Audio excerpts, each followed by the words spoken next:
옛날 조선시대 깊은 가을의 어느 날이었습니다. 한양으로 과거 시험을 보러 가던 한 젊은 선비가 있었으니 그의 이름은 이민준이라 했습니다.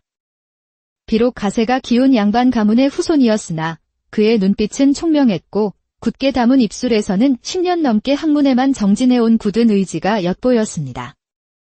그날도 쉴 새 없이 발걸음을 재촉하여 해가 질 무렵 청운마을이라는 아늑한 곳에 도착했습니다. 서산 너머로 붉은 노을이 번지며 길 그림자를 길게 늘어뜨리고 있었습니다. 어르신, 실례하지만 이 근처에 하룻밤 묵어갈 만한 곳이 있겠습니까? 민준이 바치를 마치고 돌아가던 한 노파에게 묻자 노파는 주름진 얼굴로 미소를 지으며 한 곳을 가리켰습니다. 이 마을에는 박진한 대감 댁이 있지요. 나그네를 박대하지 않는 인심 좋은 분이시니 저 연못 너머 고즈넉한 기와집으로 가보시오. 노파가 가리킨 곳을 보니 잔잔한 연못가에 그림처럼 아름다운 기와집 한 채가 자리 잡고 있었습니다. 연못 뒤로는 물 한 개가 피어오르고 집 안에서는 은은한 향내음이 바람을 타고 흘러나왔습니다. 민준이 굳게 닫힌 대문을 두드리자 잠시 후 문이 열리며 백발이 성성한 노인이 모습을 드러냈습니다. 육수는 좋게 넘어 보이는 그는 박진한 대감이었습니다. 그의 깊은 눈동자에는 호수와도 같은 깊은 시름이 어려 있었습니다. 소인은 과거를 보러 한양으로 가던 길에 날이 저물어 하룻밤 신세를 지고자 찾아왔습니다. 그러셨구려. 누추하지만 어서 들어오시오. 이 늙은이가 마땅히 대접하리다. 박대감은 민준을 안채로 안내했습니다. 집안은 겉보기보다 넓고 아늑했지만 어딘지 모를 깊은 쓸쓸함이 감돌고 있었습니다. 이 방에서 묵으시게. 이부자리도 깨끗하고 방도 따뜻하니 여독을 풀기에는 더할 나위 없을 것이오. 민준이 방 안을 둘러보니 참으로 기이한 일이었습니다. 분명 빈 방이었음에도 방 안은 마치 누군가 방금까지 머물렀던 것처럼 온기가 가득했습니다. 비단 이불에서는 사람의 체온이 느껴지는 듯했고 방 한편 화병에는 붉은 석류처럼 고혹적인 꽃이 꽂혀 있었습니다. 대감님, 이 방은 혹 누가 쓰시던 방이옵니까? 온기가 아직 가시지 않았습니다. 민준의 물음에 대감의 얼굴이 순간 잿빛으로 변했습니다. 그는 한참을 침묵하다 깊은 한숨과 함께 입을 열었습니다. 이 방은 소인의 아들이 쓰던 방이요.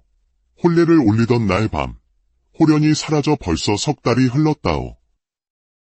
대감의 목소리는 마른 낙엽처럼 바스러졌고 그의 눈가에는 이슬 같은 눈물이 맺혔습니다.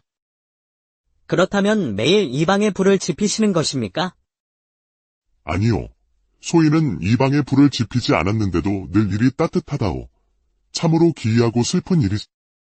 바로 그때였습니다. 복도 저편에서 버들가지처럼 가녀린 손으로 향을 들고 오는 한 여인의 그림자가 달빛에 비쳤습니다. 밤하늘처럼 검고 윤기 나는 머리카락은 달빛 아래 은은하게 빛났고 그 자태가 무척이나 고왔습니다. 저 아이가 소인의 며느리, 서연하라 하오. 매일 저렇게 향을 피우며 지아비를 기다리고 있지. 연하는 민준을 보고 조용히 고개를 숙여 인사했습니다. 그녀의 얼굴은 달빛 아래 이슬처럼 맑고 애틋했지만 그 깊은 눈동자 속에는 알 수 없는 그림자가 드리워져 있었습니다. 마님의 정성이 참으로 지극하시옵니다. 민준이 말하자 연하는 붉게 익은 앵두 같은 입술로 희미하게 미소 지으며 대답했습니다. 지아비를 기다리는 것이 아내의 도리가 아니겠습니까? 언젠가는 꼭 돌아오실 것이라 믿고 있습니다. 그녀의 목소리는 봄바람처럼 향긋했으나 어딘지 모를 서늘함이 민준의 가슴에 스며들었습니다. 밤이 깊어지고 민준은 혼자 방에 남게 되었습니다. 촛불을 끄고 자리에 누우니 방 안은 정말로 따뜻했습니다. 마치 누군가 바로 곁에서 온기를 나눠주는 듯 했습니다. 그런데 한밤중이 되자 더욱 기이한 일이 벌어졌습니다. 방 안에 짙은 향내가 피어오르더니 바람결 같은 손길이 민준의 이마를 스치는 듯 했습니다. 누구시오? 민준이 놀라 주위를 둘러보았으나 아무도 없었고 다만 미묘한 기운만이 방 안을 맴돌 뿐이었습니다. 그는 이상한 예감에 밤새 잠을 이루지 못했습니다. 새벽녘, 민주는 기이한 꿈에서 깨어났습니다. 꿈속에서 누군가 그의 귓가에 애절하게 속삭였습니다. 형님. 형님께서 오셨군요. 민준이 식은땀을 닦으며 몸을 일으켰을 때 문밖에서 연화가 향을 들고 지나가는 모습이 보였습니다. 피어오르는 향 연기가 그녀의 얼굴을 신비롭게 감싸고 있었습니다. 민준이 살며시 문을 열고 보니 연화는 옆방문 앞에 무릎을 꿇고 향을 피우며 기도하고 있었습니다. 도련님, 오늘도 이렇게 향을 올립니다. 대체 어디에 계신 것입니까? 이 가련한 아내를 버리고 어디로 가셨나이까? 그녀의 목소리는 가을밤 귀뚜라미 소리처럼 애절했지만 민준의 눈에는 그 눈물 속에서 달빛 아래 빛나는 칼날처럼 차가운 무언가가 스치는 듯 보였습니다. 많이. 민준이 조심스럽게 부르자 연하는 화들짝 놀라 뒤를 돌아보았습니다. 그녀의 눈에 스친 당황스러움은 금세 평소의 애련한 표정으로 바뀌었습니다. 아, 선비님께서 깨어 계셨군요. 이른 시간에 소란을 피워 송구합니다. 아니옵니다. 마님께서는 매일 이렇게 향을 피우시는즉. 예, 시아버님께서 아침마다 도련님 자리에 밥상을 차리시면 저는 이렇게 향을 올린답니다. 혹시라도 도련님의 혼이 이 향기를 맡고 돌아오실까 하여서요. 그때 안채에서 박대감의 목소리가 들려왔습니다. 현우야. 현우야. 아비가 내가 좋아하던 잉어찜을 준비했다. 어서 와서 먹으렴. 민준과 연하는 서로를 마주 보았습니다. 대감이 허공에 대고 말하고 있다는 것을 둘 다 알고 있었습니다. 시아버님께서는 아직도 도련님이 돌아오실 거라 굳게 믿고 계십니다. 도련님의 함자가 현우이셨군요. 그날 밤, 대체 무슨 일이 있었던 것입니까? 민준의 물음에 연하는 잠시 말을 잇지 못하다 향기로운 머리카락을 쓸어넘기며 천천히 입을 열었습니다. 혼례를 마치고 첫날 밤을 치르려던 순간이었습니다. 도련님께서 갑자기 창밖을 보시더니 잠깐만 기다리거라 하시고는 방을 나가셨습니다. 그리고는 돌아오지 않으셨어요. 창밖에 무엇이 있었기에요? 저도 모릅니다. 그날 밤은 달도 없이 캄캄했는데 도련님께서는 마치 누군가를 보신 듯이 서둘러 나가셨습니다. 연하가 말하는 동안 민준은 그녀의 표정을 유심히 살폈습니다. 슬픔 아래에 다른 감정이 숨어있는 듯 묘한 긴장감이 흘렀습니다. 마님께서는 정말로 도련님을 그리워하고 계시는 것이옵니까? 예상치 못한 질문에 연하의 눈동자가 흔들렸습니다. 그녀는 이내 처연한 미소를 지으며 대답했습니다. 선비님께서는 참으로 이상한 질문을 하시는군요. 저는 한 번도 아내 노릇을 제대로 해보지도 못했습니다. 첫날 밤도 치르지 못한 채 과부가 되었으니 이보다 더한 한이 어디 있겠습니까?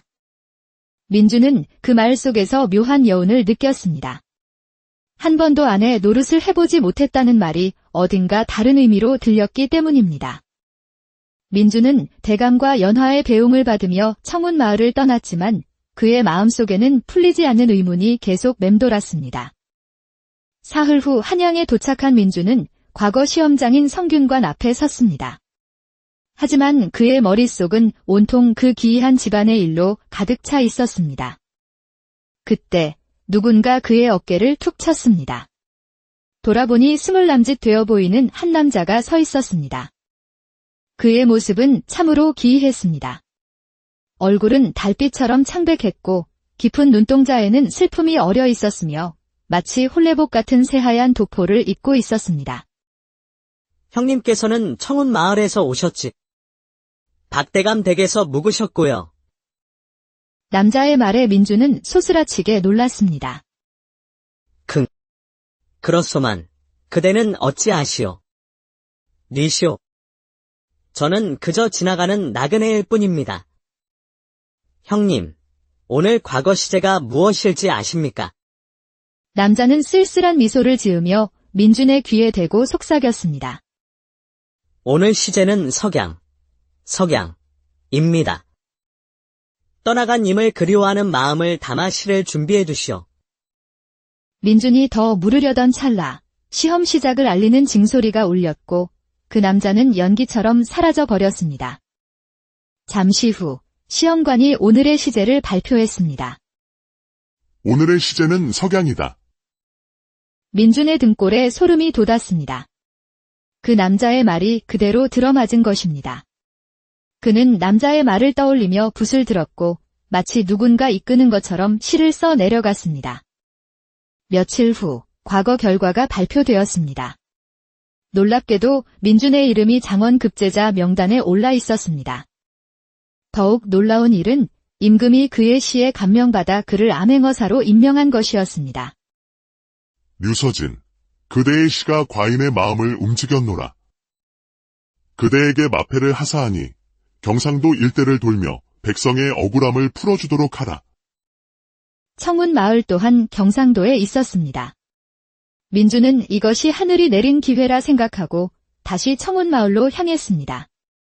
석 달 만에 다시 찾은 박대감은 장원 급제한 민준을 크게 반기며 맞이했습니다. 어사나리, 정말로 장원 급제를 하셨구려. 이 늙은이가 다 기쁘. 그때 안채에서 서연화가 나타났습니다. 그녀의 미소는 여전히 아름다웠지만 민준의 눈에는 그 속에 숨겨진 묘한 긴장감이 느껴졌습니다. 어사나리께서 돌아오셨군요. 진심으로 축하드립니다. 그날 밤 민준은 다시 그 따뜻한 방에서 잠을 청했습니다. 한밤중 바깥에서 들리는 인기척에 그는 조용히 창문 밖을 내다보았습니다. 놀랍게도 담장 너머로 한 남자가 고양이처럼 조용히 넘어오고 있었습니다. 그리고 안채 쪽문이 열리며 하얀 속적삼 차림의 연화가 그를 맞이했습니다. 연아야, 이렇게 몰래 만나기도 이제 지겹구나. 쉿, 만서가. 아버님께서 깨실라. 조금만 더 참아. 계획대로만 되면 이 집의 모든 것이 우리 것이 될 테니. 하지만 현우 형을 내 손으로. 그분은 이미 가셨어. 당신이 직접 손을 댄 것도 아니잖아. 그냥 약을 탄 술을 건넸을 뿐이지. 이제 아버님만 남았어. 민준은 믿을 수 없는 대화를 들었습니다. 박현우는 살해당한 것이었고 이제는 박대감마저 죽이려 하고 있었습니다. 며칠 뒤 아버님 생신날에 그때처럼 술에 약을 타서 연못에 빠뜨리면 되는 거지? 그래. 마침 어사나리도 계시니 우리의 혐의는 아무도 의심치 못할 거야. 모든 것을 알게 된 민준의 온몸에 소름이 돋았습니다. 그들이 헤어진 후 민준이 방으로 돌아오자 갑자기 차가운 바람이 불며 촛불이 흔들렸습니다. 형님, 이제 모든 것을 아시겠습니까? 과거 시험장에서 만났던 그 남자의 목소리였습니다. 방 한편에 박현우의 홀령이 희미하게 모습을 드러냈습니다. 도련님이셨습니까? 그렇습니다, 형님. 저는 첫날 밤 연하가 건넨 독이 든 술을 마시고 저 연못에 버려졌습니다. 이 억울함을 풀지 못해 이승을 떠나지 못하고 있었습니다. 그때 밖에서 문을 두드리는 소리가 들렸습니다. 서연아였습니다.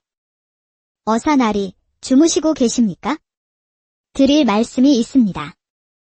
문을 열자 연하는 하얀 속적삼 차림으로 서서 민준을 유혹하기 시작했습니다. 그를 자신의 편으로 만들어 입을 막으려던 것이었습니다. 저 같은 가련한 과부를 불쌍히 여겨주실 순 없겠습니까? 저를 진짜 여자로 만들어주세요. 마님, 절제하십시오. 저는 이미 모든 것을 알고 있소. 당신이 만석이라는 자와 미래를 나누고 도련님을 살해한 것까지도 말이오. 모든 것이 탄로나자 연화의 얼굴에서 애련한 표정이 사라지고 차가운 본 모습이 드러났습니다. 그녀는 품에서 작은 칼을 꺼내 민준에게 달려들었습니다. 너무 많은 것을 아시는군요. 여기서 죽어줘야겠습니다. 그 순간 차가운 바람이 불며 보이지 않는 손이 연화의 손목을 붙잡았습니다. 현우의 홀령이었습니다. 연아야, 이제 그만하거라. 너희의 모든 죄악을 갚을 때가 되었다. 연화는 비명을 지르며 칼을 떨어뜨렸습니다. 현우의 홀령은 민준에게 연못으로 가보라 일렀습니다. 연못가에 도착했을 때 마침 담을 넘어온 만석이 나타났습니다. 그는 모든 것을 자백하며 오히려 뻔뻔하게 소리쳤습니다. 그래, 내가 죽였다. 그놈이 죽지 않으면 우리가 행복해질 수 없었으니까. 바로 그때였습니다. 잔잔하던 연못에서 갑자기 거대한 물보라가 일더니 하얀 홀레복을 입은 현우의 시신이 물 위로 둥둥 떠올랐습니다. 석 달이 지났음에도 시신은 전혀 썩지 않은 채 마치 방금 잠이 든 듯 평온한 모습이었습니다. 그 얼굴은 민준이 시험장에서 만났던 바로 그 남자의 얼굴이었습니다. 그 광경에 연화와 만석은 공포에 질려 비명을 질렀습니다. 소란을 듣고 나온 박대감 역시 아들의 시신을 보고 오열했습니다. 현우야. 내 아들아. 누가 내 아들을 이리 만들었단 말이냐? 대감님, 범인은 바로 저들입니다. 만석은 도망치려 했지만 현우의 홀령이 그의 발을 붙잡았습니다. 보이지 않는 힘에 이끌린 그는 비명을 지르며 연못 속으로 끌려 들어가고 말았습니다. 연화는 그 자리에 주저앉아 오열하며 뒤늦은 후회를 했습니다. 오라버니, 다음 생에서는 제가 꼭 좋은 아내가 되어 드릴게요. 용서해 주세요. 연못에서 현우의 마지막 목소리가 들려왔습니다. 연화야, 나도 너를 진짜 아내로 만들어주지 못해 미안했다. 며칠 후 연화는 관아로 끌려가 사형을 선고받았습니다. 민준이 청운 마을을 떠나는 날 현우의 방은 더 이상 따뜻하지 않았습니다. 그의 홀령이 이제 모든 원한을 풀고 편히 떠난 것이었습니다. 형님, 고맙습니다. 덕분에 억울함을 풀었습니다. 이제 정말로 떠나겠습니다. 민준은 사랑이라는 이름으로 저질러진 끔찍한 죄악과 죽어서도 은혜를 갚고야 마는 정의를 마음에 새기며 길을 떠났습니다. 훗날 사람들이 말하기를 그 폐가가 된 대감댁 연못가에는 해마다 봄이 되면 유난히 아름답고 애달픈 꽃이 피어났다고 합니다. 옛날 조선시대 깊은 가을의 어느 날이었습니다. 한양으로 과거 시험을 보러 가던 한 젊은 선비가 있었으니 그의 이름은 이민준이라 했습니다. 비록 가세가 기운 양반 가문의 후손이었으나 그의 눈빛은 총명했고 굳게 담은 입술에서는 10년 넘게 학문에만 정진해온 굳은 의지가 엿보였습니다. 그날도 쉴 새 없이 발걸음을 재촉하여 해가 질 무렵 청운 마을이라는 아늑한 곳에 도착했습니다. 서산 너머로 붉은 노을이 번지며 길 그림자를 길게 늘어뜨리고 있었습니다. 어르신, 실례하지만 이 근처에 하룻밤 묵어갈 만한 곳이 있겠습니까? 민준이 바치를 마치고 돌아가던 한 노파에게 묻자 노파는 주름진 얼굴로 미소를 지으며 한 곳을 가리켰습니다. 이 마을에는 박진한 대감 댁이 있지요. 나그네를 박대하지 않는 인심 좋은 분이시니 저 연못 너머 고즈넉한 기와집으로 가보시오. 노파가 가리킨 곳을 보니 잔잔한 연못가에 그림처럼 아름다운 기와집 한 채가 자리 잡고 있었습니다. 연못 뒤로는 물안개가 피어오르고 집 안에서는 은은한 향내염이 바람을 타고 흘러나왔습니다. 민준이 굳게 닫힌 대문을 두드리자 잠시 후 문이 열리며 백발이 성성한 노인이 모습을 드러냈습니다. 육수는 좋게 넘어 보이는 그는 박진한 대감이었습니다. 그의 깊은 눈동자에는 호수와도 같은 깊은 시름이 어려 있었습니다. 소인은 과거를 보러 한양으로 가던 길에 날이 저물어 하룻밤 신세를 지고자 찾아왔습니다. 그러셨구려. 누추하지만 어서 들어오시오. 이 늙은이가 마땅히 대접하리다. 박대감은 민준을 안채로 안내했습니다. 집안은 겉보기보다 넓고 아늑했지만 어딘지 모를 깊은 쓸쓸함이 감돌고 있었습니다. 이 방에서 묵으시게. 이부자리도 깨끗하고 방도 따뜻하니 여독을 풀기에는 더할 나위 없을 것이오. 민준이 방 안을 둘러보니 참으로 기이한 일이었습니다. 분명 빈 방이었음에도 방 안은 마치 누군가 방금까지 머물렀던 것처럼 온기가 가득했습니다. 비단 이불에서는 사람의 체온이 느껴지는 듯했고 방 한편 화병에는 붉은 석류처럼 고혹적인 꽃이 꽂혀 있었습니다. 대감님, 이 방은 혹 누가 쓰시던 방이옵니까?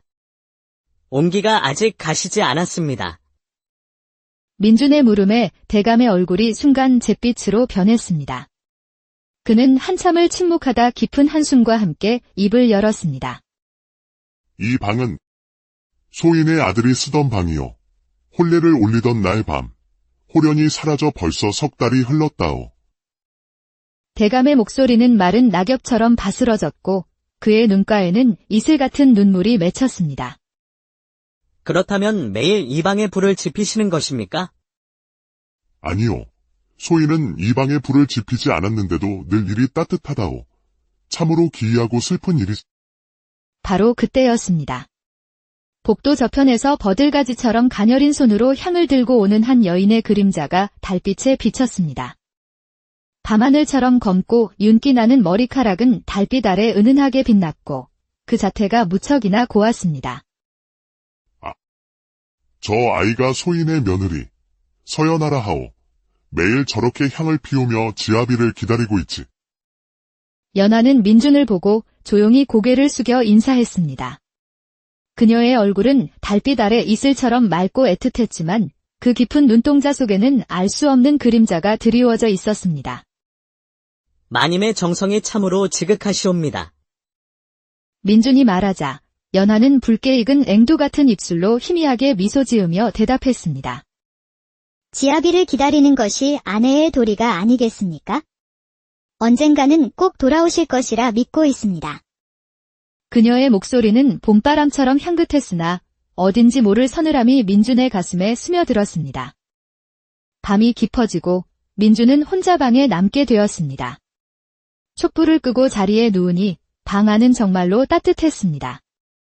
마치 누군가 바로 곁에서 온기를 나눠주는 듯 했습니다. 그런데 한밤중이 되자 더욱 기이한 일이 벌어졌습니다. 방 안에 짙은 향내가 피어오르더니 바람결 같은 손길이 민준의 이마를 스치는 듯 했습니다. 누구시오? 민준이 놀라 주위를 둘러보았으나 아무도 없었고 다만 미묘한 기운만이 방 안을 맴돌 뿐이었습니다. 그는 이상한 예감에 밤새 잠을 이루지 못했습니다. 새벽녘, 민준은 기이한 꿈에서 깨어났습니다. 꿈속에서 누군가 그의 귓가에 애절하게 속삭였습니다. 형님. 형님께서 오셨군요. 민준이 식은땀을 닦으며 몸을 일으켰을 때 문밖에서 연화가 향을 들고 지나가는 모습이 보였습니다. 피어오르는 향 연기가 그녀의 얼굴을 신비롭게 감싸고 있었습니다. 민준이 살며시 문을 열고 보니 연화는 옆방 문 앞에 무릎을 꿇고 향을 피우며 기도하고 있었습니다. 도련님, 오늘도 이렇게 향을 올립니다. 대체 어디에 계신 것입니까? 이 가련한 아내를 버리고 어디로 가셨나이까? 그녀의 목소리는 가을밤 귀뚜라미 소리처럼 애절했지만 민준의 눈에는 그 눈물 속에서 달빛 아래 빛나는 칼날처럼 차가운 무언가가 스치는 듯 보였습니다. 많이. 민준이 조심스럽게 부르자 연하는 화들짝 놀라 뒤를 돌아보았습니다. 그녀의 눈에 스친 당황스러움은 금세 평소의 애련한 표정으로 바뀌었습니다. 아, 선비님께서 깨어 계셨군요. 이른 시간에 소란을 피워 송구합니다. 아니옵니다. 마님께서는 매일 이렇게 향을 피우시는즉. 예, 시아버님께서 아침마다 도련님 자리에 밥상을 차리시면 저는 이렇게 향을 올린답니다. 혹시라도 도련님의 혼이 이 향기를 맡고 돌아오실까 하여서요. 그때 안채에서 박 대감의 목소리가 들려왔습니다. 현우야. 현우야. 아비가 내가 좋아하던 잉어찜을 준비했다. 어서 와서 먹으렴. 민준과 연하는 서로를 마주 보았습니다. 대감이 허공에 대고 말하고 있다는 것을 둘 다 알고 있었습니다. 시아버님께서는 아직도 도련님이 돌아오실 거라 굳게 믿고 계십니다. 도련님의 함자가 현우이셨군요. 그날 밤, 대체 무슨 일이 있었던 것입니까? 민준의 물음에 연하는 잠시 말을 잇지 못하다 향기로운 머리카락을 쓸어넘기며 천천히 입을 열었습니다. 혼례를 마치고 첫날 밤을 치르려던 순간이었습니다. 도련님께서 갑자기 창밖을 보시더니 잠깐만 기다리거라 하시고는 방을 나가셨습니다. 그리고는 돌아오지 않으셨어요. 창밖에 무엇이 있었기에요? 저도 모릅니다. 그날 밤은 달도 없이 캄캄했는데 도련님께서는 마치 누군가를 보신 듯이 서둘러 나가셨습니다. 연화가 말하는 동안 민주는 그녀의 표정을 유심히 살폈습니다. 슬픔 아래에 다른 감정이 숨어 있는 듯 묘한 긴장감이 흘렀습니다. 마님께서는 정말로 도련님을 그리워하고 계시는 것이옵니까? 예상치 못한 질문에 연화의 눈동자가 흔들렸습니다. 그녀는 이내 처연한 미소를 지으며 대답했습니다. 선비님께서는 참으로 이상한 질문을 하시는군요. 저는 한 번도 안에 노릇을 제대로 해보지도 못했습니다. 첫날 밤도 치르지 못한 채 과부가 되었으니 이보다 더한 한이 어디 있겠습니까? 민주는 그 말 속에서 묘한 여운을 느꼈습니다. 한 번도 안에 노릇을 해보지 못했다는 말이 어딘가 다른 의미로 들렸기 때문입니다. 민주는 대감과 연화의 배웅을 받으며 청운 마을을 떠났지만 그의 마음속에는 풀리지 않는 의문이 계속 맴돌았습니다. 사흘 후 한양에 도착한 민주는 과거 시험장인 성균관 앞에 섰습니다. 하지만 그의 머릿속은 온통 그 기이한 집안의 일로 가득 차 있었습니다. 그때 누군가 그의 어깨를 툭 쳤습니다. 돌아보니 20남짓 되어 보이는 한 남자가 서 있었습니다. 그의 모습은 참으로 기이했습니다. 얼굴은 달빛처럼 창백했고 깊은 눈동자에는 슬픔이 어려 있었으며 마치 홀레복 같은 새하얀 도포를 입고 있었습니다. 형님께서는 청운 마을에서 오셨지. 박대감 댁에서 묵으셨고요. 남자의 말에 민주는 소스라치게 놀랐습니다. 그렇소만. 그대는 어찌 아시오? 리시오. 저는 그저 지나가는 나그네일 뿐입니다. 형님, 오늘 과거 시제가 무엇일지 아십니까? 남자는 쓸쓸한 미소를 지으며 민준의 귀에 대고 속삭였습니다. 오늘 시제는 석양입니다. 떠나간 임을 그리워하는 마음을 담아 시를 준비해 두시오. 민준이 더 물으려던 찰나 시험 시작을 알리는 징소리가 울렸고 그 남자는 연기처럼 사라져 버렸습니다. 잠시 후 시험관이 오늘의 시제를 발표했습니다. 오늘의 시제는 석양이다. 민준의 등골에 소름이 돋았습니다. 그 남자의 말이 그대로 들어맞은 것입니다. 그는 남자의 말을 떠올리며 붓을 들었고 마치 누군가 이끄는 것처럼 시를 써 내려갔습니다. 며칠 후 과거 결과가 발표되었습니다. 놀랍게도 민준의 이름이 장원급제자 명단에 올라 있었습니다. 더욱 놀라운 일은 임금이 그의 시에 감명받아 그를 암행어사로 임명한 것이었습니다. 류서진, 그대의 시가 과인의 마음을 움직였노라. 그대에게 마패를 하사하니 경상도 일대를 돌며 백성의 억울함을 풀어주도록 하라. 청운 마을 또한 경상도에 있었습니다. 민주는 이것이 하늘이 내린 기회라 생각하고 다시 청운 마을로 향했습니다. 석 달 만에 다시 찾은 박대감 댁 박대감은 장원 급제한 민준을 크게 반기며 맞이했습니다. 어사나리, 정말로 장원 급제를 하셨구려. 이 늙은이가 다 기쁘. 그때 안채에서 서연화가 나타났습니다. 그녀의 미소는 여전히 아름다웠지만 민준의 눈에는 그 속에 숨겨진 묘한 긴장감이 느껴졌습니다. 어사나리께서 돌아오셨군요. 진심으로 축하드립니다. 그날 밤 민준은 다시 그 따뜻한 방에서 잠을 청했습니다. 한밤중 바깥에서 들리는 인기척에 그는 조용히 창문 밖을 내다보았습니다. 놀랍게도 담장 너머로 한 남자가 고양이처럼 조용히 넘어오고 있었습니다. 그리고 안채 쪽문이 열리며 하얀 속적삼 차림의 연화가 그를 맞이했습니다. 연아야, 이렇게 몰래 만나기도 이제 지겹구나. 쉿, 만서가. 아버님께서 깨실라. 조금만 더 참아. 계획대로만 되면 이 집의 모든 것이 우리 것이 될 테니. 하지만 현우 형을 내 손으로 그분은 이미 가셨어. 당신이 직접 손을 댄 것도 아니잖아. 그냥 약을 탄 술을 건넸을 뿐이지. 이제 아버님만 남았어. 민주는 믿을 수 없는 대화를 들었습니다. 박현우는 살해당한 것이었고 이제는 박대감마저 죽이려 하고 있었습니다. 며칠 뒤 아버님 생신날에 그때처럼 술에 약을 타서 연못에 빠뜨리면 되는 거지? 그래. 마침 어사나리도 계시니 우리의 혐의는 아무도 의심치 못할 거야. 모든 것을 알게 된 민준의 온몸에 소름이 돋았습니다. 그들이 헤어진 후 민준이 방으로 돌아오자 갑자기 차가운 바람이 불며 촛불이 흔들렸습니다. 형님, 이제 모든 것을 아시겠습니까? 과거 시험장에서 만났던 그 남자의 목소리였습니다. 방 한편에 박현우의 홀령이 희미하게 모습을 드러냈습니다. 도련님이셨습니까? 그렇습니다, 형님.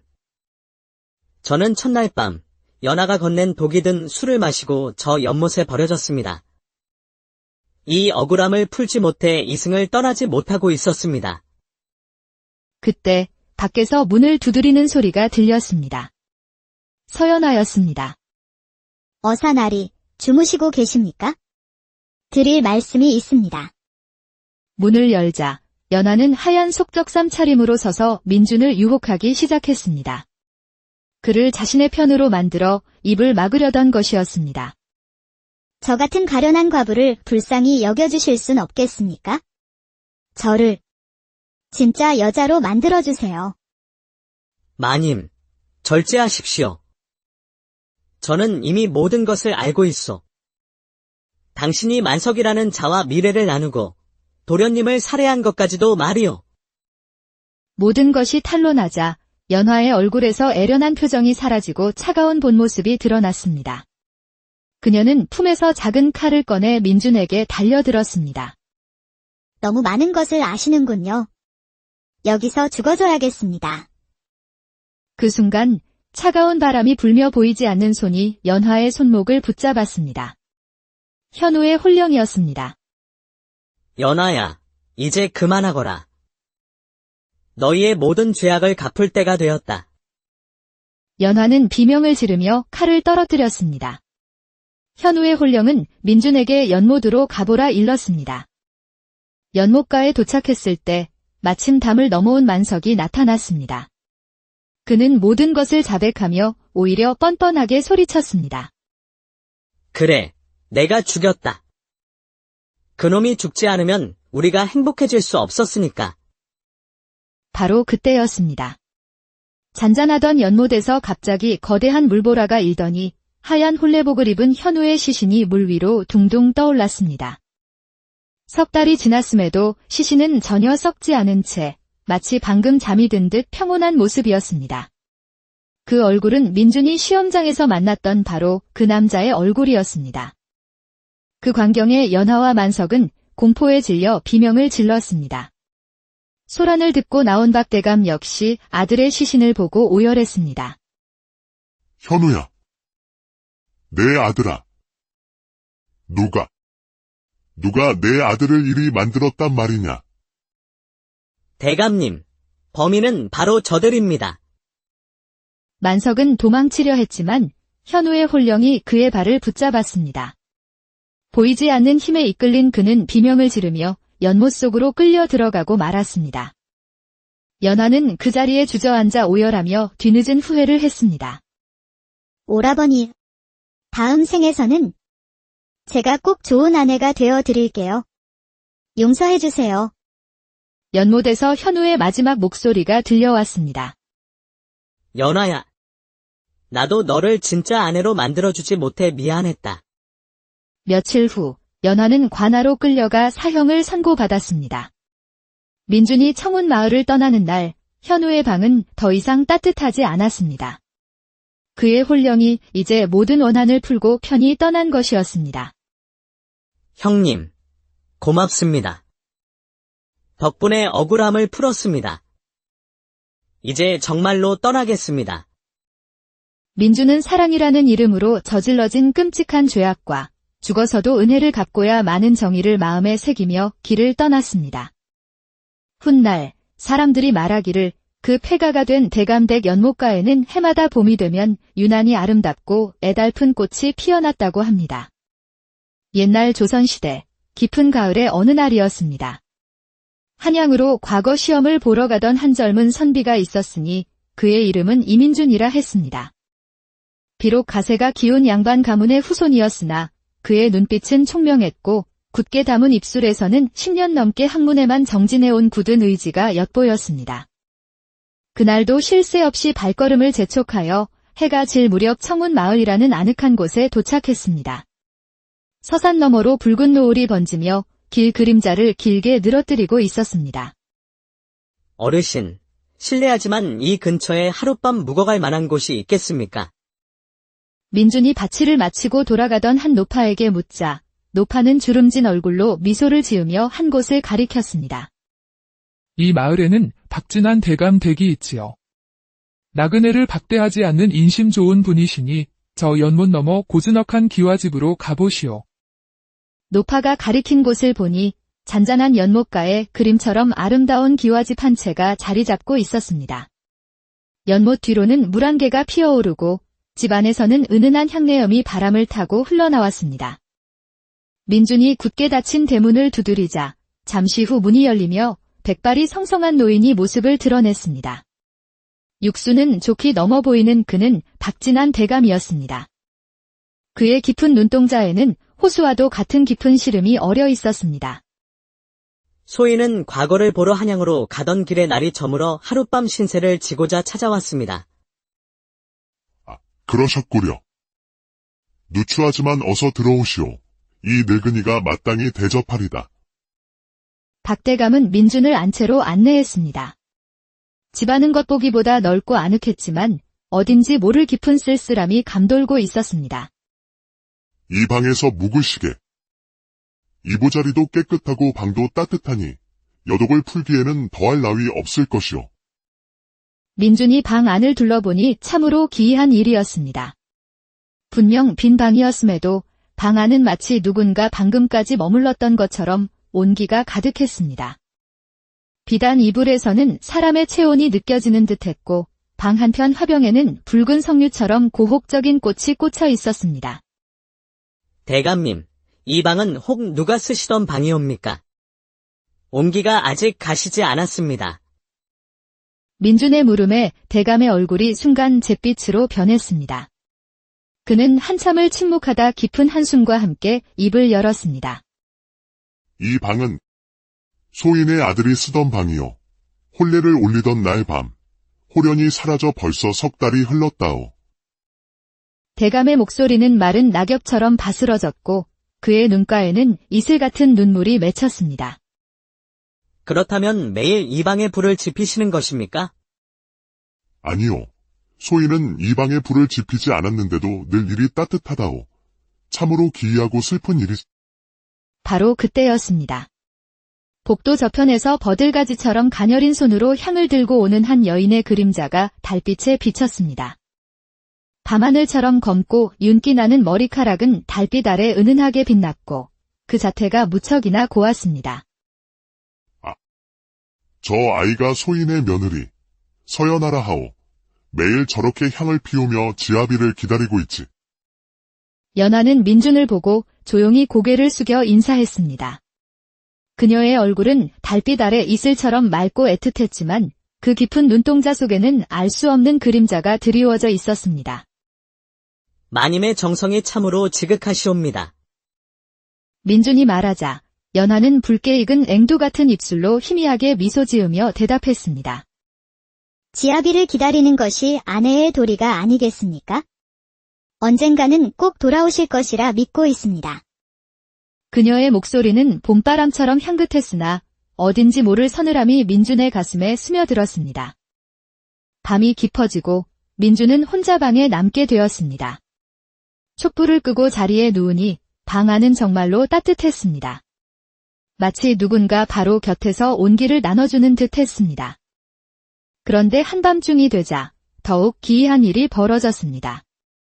방 안에 짙은 향내가 피어오르더니 바람결 같은 손길이 민준의 이마를 스치는 듯 했습니다. 누구시오? 민준이 놀라 주위를 둘러보았으나 아무도 없었고 다만 미묘한 기운만이 방 안을 맴돌 뿐이었습니다. 그는 이상한 예감에 밤새 잠을 이루지 못했습니다. 새벽녘, 민준은 기이한 꿈에서 깨어났습니다. 꿈속에서 누군가 그의 귓가에 애절하게 속삭였습니다. 형님께서 오셨군요. 민준이 식은땀을 닦으며 몸을 일으켰을 때 문밖에서 연화가 향을 들고 지나가는 모습이 보였습니다. 피어오르는 향 연기가 그녀의 얼굴을 신비롭게 감싸고 있었습니다.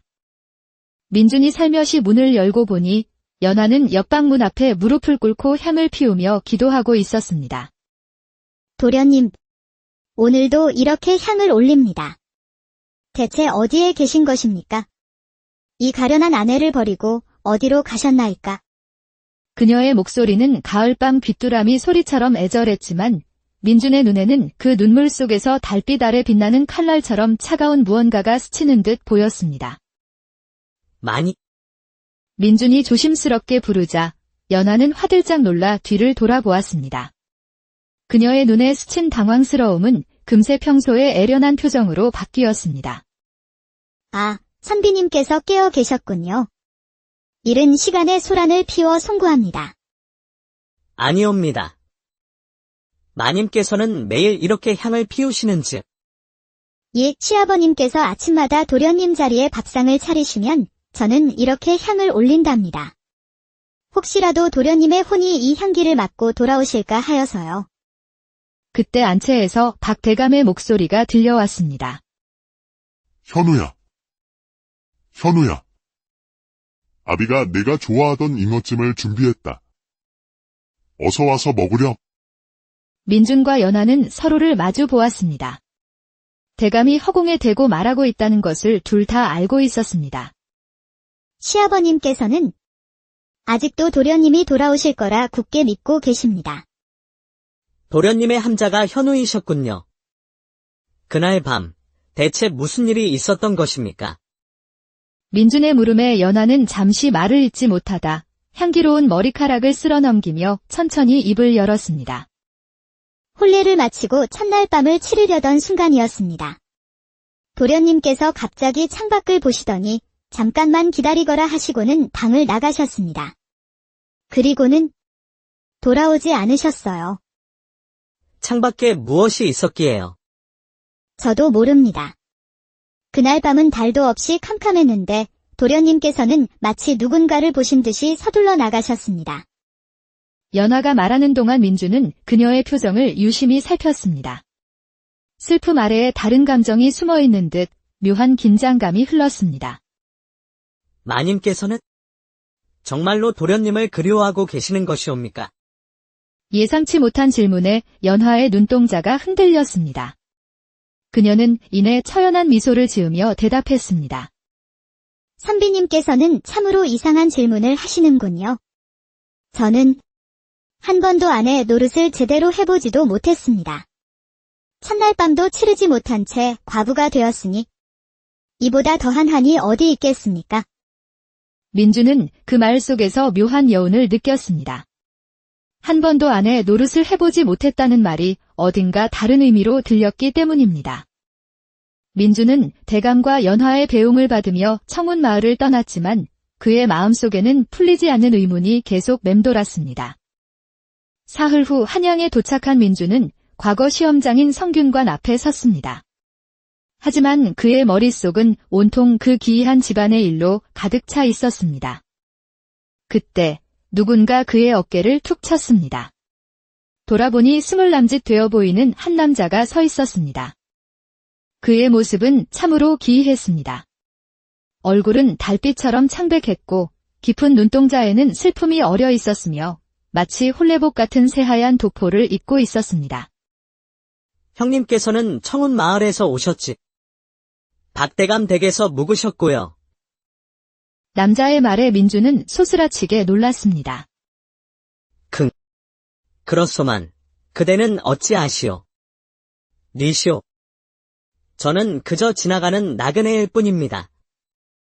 형님, 오늘 과거 시제가 무엇일지 아십니까?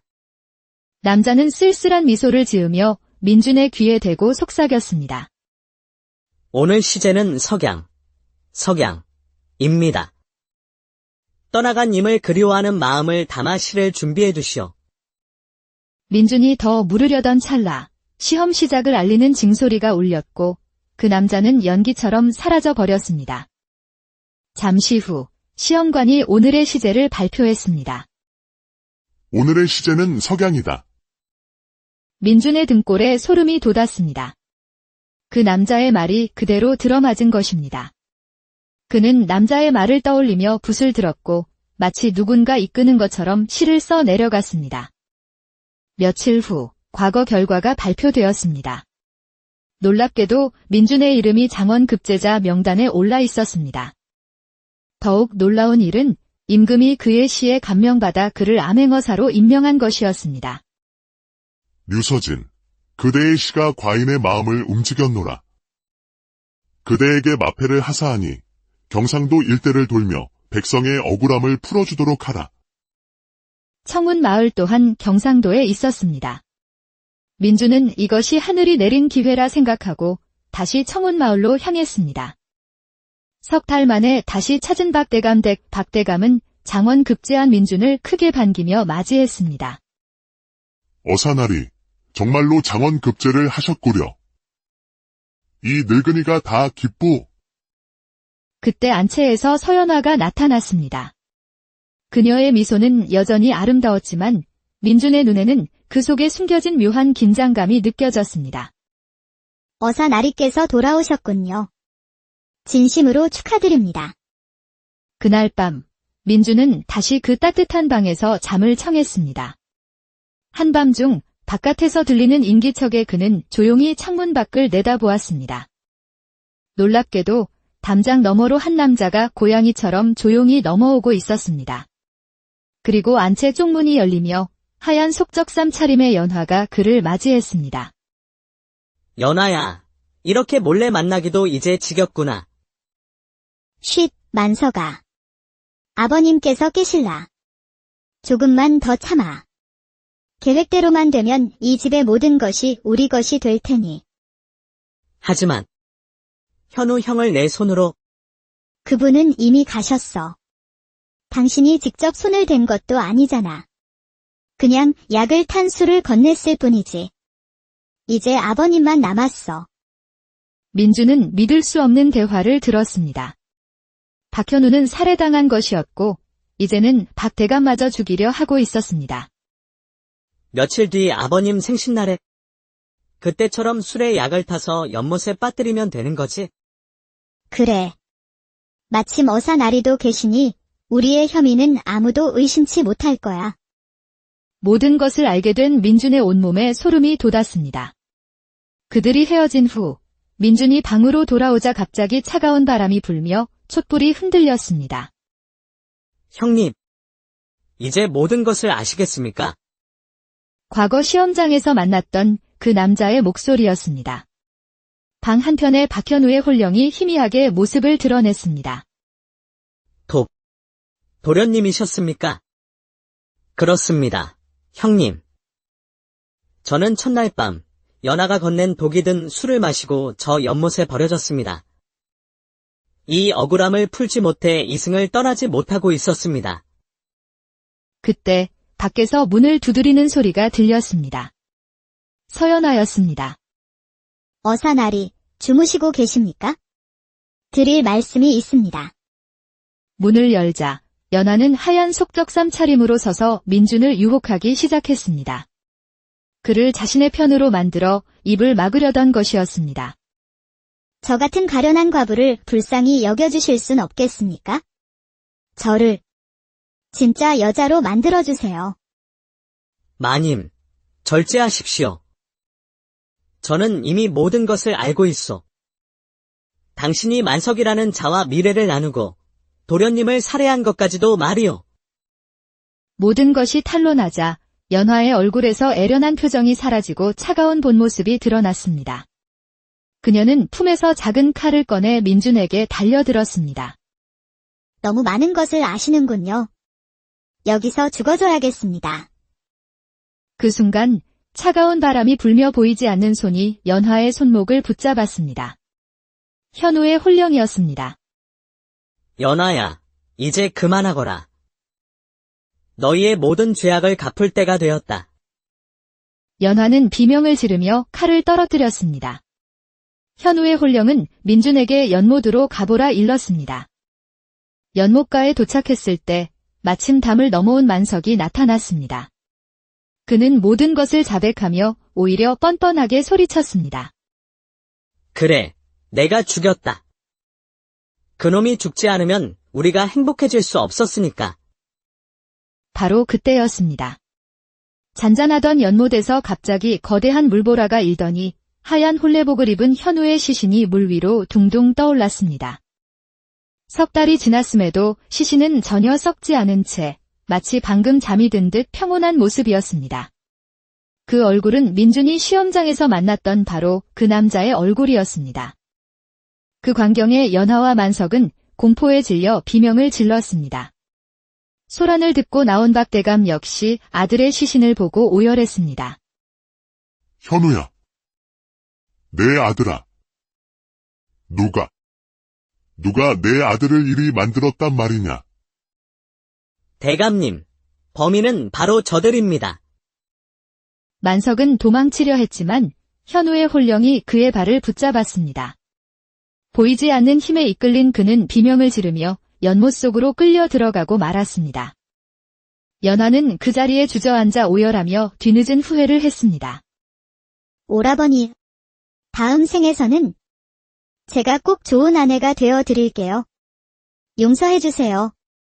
연못에서 현우의 마지막 목소리가 들려왔습니다. 연아야, 나도 너를 진짜 아내로 만들어주지 못해 미안했다. 며칠 후 연화는 관아로 끌려가 사형을 선고받았습니다.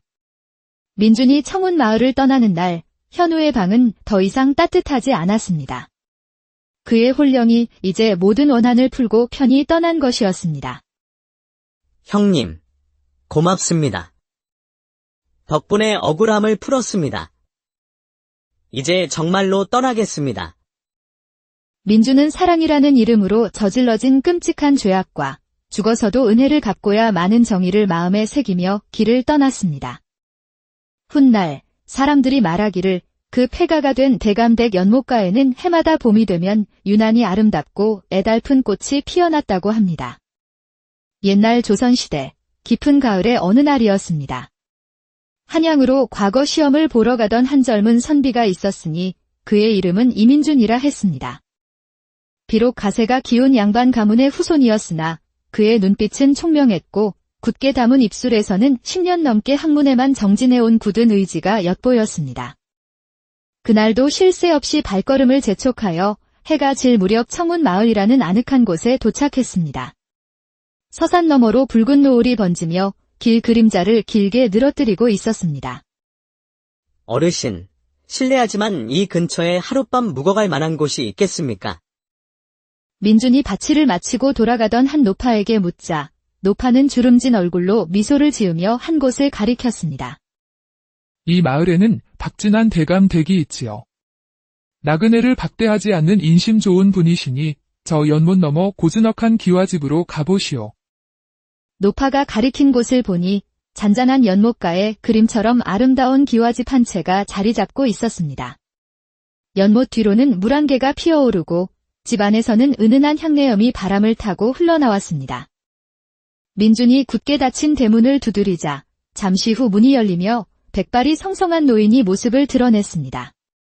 육수는 좋게 넘어 보이는 그는 박진한 대감이었습니다. 그의 깊은 눈동자에는 호수와도 같은 깊은 시름이 어려 있었습니다. 소인은 과거를 보러 한양으로 가던 길에 날이 저물어 하룻밤 신세를 지고자 찾아왔습니다. 그러셨구려. 누추하지만 어서 들어오시오. 이 늙은이가 마땅히 대접하리다. 박대감은 민준을 안채로 안내했습니다. 집 아는 것 보기보다 넓고 아늑했지만 어딘지 모를 깊은 쓸쓸함이 감돌고 있었습니다. 이 방에서 묵으시게. 이부자리도 깨끗하고 방도 따뜻하니 여독을 풀기에는 더할 나위 없을 것이오. 민준이 방 안을 둘러보니 참으로 기이한 일이었습니다. 분명 빈 방이었음에도 방 안은 마치 누군가 방금까지 머물렀던 것처럼 온기가 가득했습니다. 비단 이불에서는 사람의 체온이 느껴지는 듯했고 방 한편 화병에는 붉은 석류처럼 고혹적인 꽃이 꽂혀 있었습니다. 대감님, 이 방은 혹 누가 쓰시던 방이옵니까? 온기가 아직 가시지 않았습니다. 민준의 물음에 대감의 얼굴이 순간 잿빛으로 변했습니다. 그는 한참을 침묵하다 깊은 한숨과 함께 입을 열었습니다. 이 방은 소인의 아들이 쓰던 방이요. 혼례를 올리던 날 밤, 호련이 사라져 벌써 석 달이 흘렀다오. 대감의 목소리는 마른 낙엽처럼 바스러졌고 그의 눈가에는 이슬 같은 눈물이 맺혔습니다. 그렇다면 매일 이 방에 불을 지피시는 것입니까? 아니요. 소인은 이 방에 불을 지피지 않았는데도 늘 일이 따뜻하다오. 참으로 기이하고 슬픈 일이... 바로 그때였습니다. 복도 저편에서 버들가지처럼 가녀린 손으로 향을 들고 오는 한 여인의 그림자가 달빛에 비쳤습니다.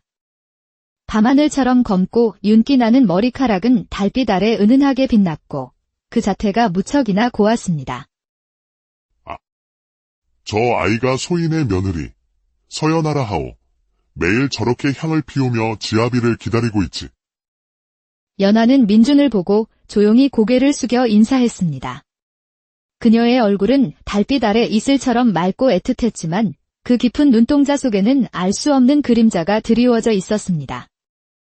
마님의 정성이 참으로 지극하시옵니다. 민준이 말하자 연하는 붉게 익은 앵두 같은 입술로 희미하게 미소 지으며 대답했습니다. 지아비를 기다리는 것이 아내의 도리가 아니겠습니까? 언젠가는 꼭 돌아오실 것이라 믿고 있습니다. 그녀의 목소리는 봄바람처럼 향긋했으나 어딘지 모를 서늘함이 민준의 가슴에 스며들었습니다. 밤이 깊어지고 민준은 혼자 방에 남게 되었습니다. 촛불을 끄고 자리에 누우니 방 안은 정말로 따뜻했습니다. 마치 누군가 바로 곁에서 온기를 나눠주는 듯 했습니다. 그런데 한밤중이 되자 더욱 기이한 일이 벌어졌습니다. 방 안에 짙은 향내가 피어오르더니 바람결 같은 손길이 민준의 이마를 스치는 듯 했습니다. 누구시오? 민준이 놀라 주위를 둘러보았으나 아무도 없었고 다만 미묘한 기운만이 방 안을 맴돌 뿐이었습니다. 그는 이상한 예감에 밤새 잠을 이루지 못했습니다. 새벽녘, 민준은 기이한 꿈에서 깨어났습니다. 꿈속에서 누군가 그의 귓가에 애절하게 속삭였습니다. 형님. 형님께서 오셨군요. 민준이 식은땀을 닦으며 몸을 일으켰을 때 문밖에서 연하가 향을 들고 지나가는 모습이 보였습니다. 피어오르는 향 연기가 그녀의 얼굴을 신비롭게 감싸고 있었습니다. 민준이 살며시 문을 열고 보니 연하는 옆방 문 앞에 무릎을 꿇고 향을 피우며 기도하고 있었습니다. 도련님, 오늘도 이렇게 향을 올립니다. 대체 어디에 계신 것입니까? 이 가련한 아내를 버리고 어디로 가셨나이까? 그녀의 목소리는 가을밤 귀뚜라미 소리처럼 애절했지만 민준의 눈에는 그 눈물 속에서 달빛 아래 빛나는 칼날처럼 차가운 무언가가 스치는 듯 보였습니다. 많이. 민준이 조심스럽게 부르자 연하는 화들짝 놀라 뒤를 돌아보았습니다. 그녀의 눈에 스친 당황스러움은 금세 평소의 애련한 표정으로 바뀌었습니다. 아, 선비님께서 깨어 계셨군요. 이른 시간에 소란을 피워 송구합니다. 아니옵니다. 마님께서는 매일 이렇게 향을 피우시는즉. 예, 시아버님께서 아침마다 도련님 자리에 밥상을 차리시면 저는 이렇게 향을 올린답니다. 혹시라도 도련님의 혼이 이 향기를 맡고 돌아오실까 하여서요. 그때 안채에서 박 대감의 목소리가 들려왔습니다. 현우야. 현우야. 아비가 내가 좋아하던 잉어찜을 준비했다. 어서 와서 먹으렴. 민준과 연하는 서로를 마주 보았습니다. 대감이 허공에 대고 말하고 있다는 것을 둘 다 알고 있었습니다. 시아버님께서는 아직도 도련님이 돌아오실 거라 굳게 믿고 계십니다. 도련님의 함자가 현우이셨군요. 그날 밤